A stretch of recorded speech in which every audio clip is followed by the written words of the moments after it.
Ini dulu.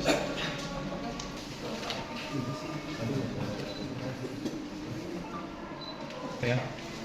Bukan saya. Kenapa nggak betis kasih di situ cabut? Iya.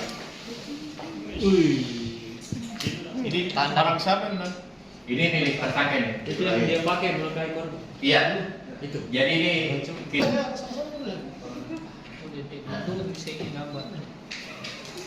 miliknya ini. Untuk kronologis kejadian ini, pembunuhan ini yang terjadi di Cambai itu ada dendam lama.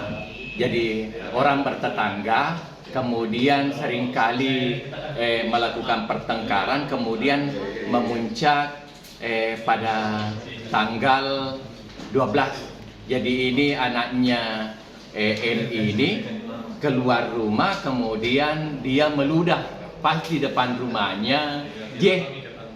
J ini menegur, kenapa kau meludah begitu? Kalau bahasa untuk orang Bugisnya itu mame culepek namanya. Itu dia meludah itu dengan ini seolah-olah memang mengejek.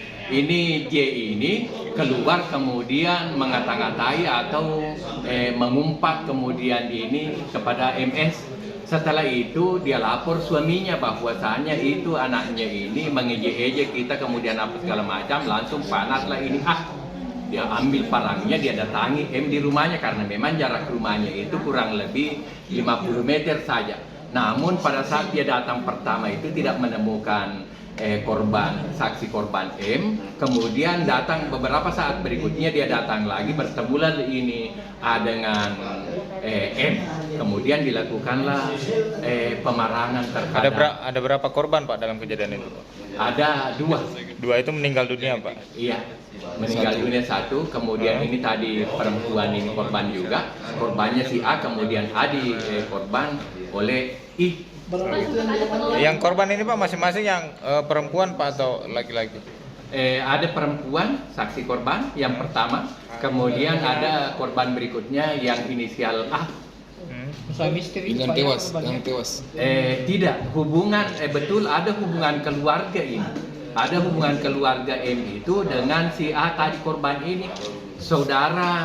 Saudaranya ini A adalah istrinya dengan M.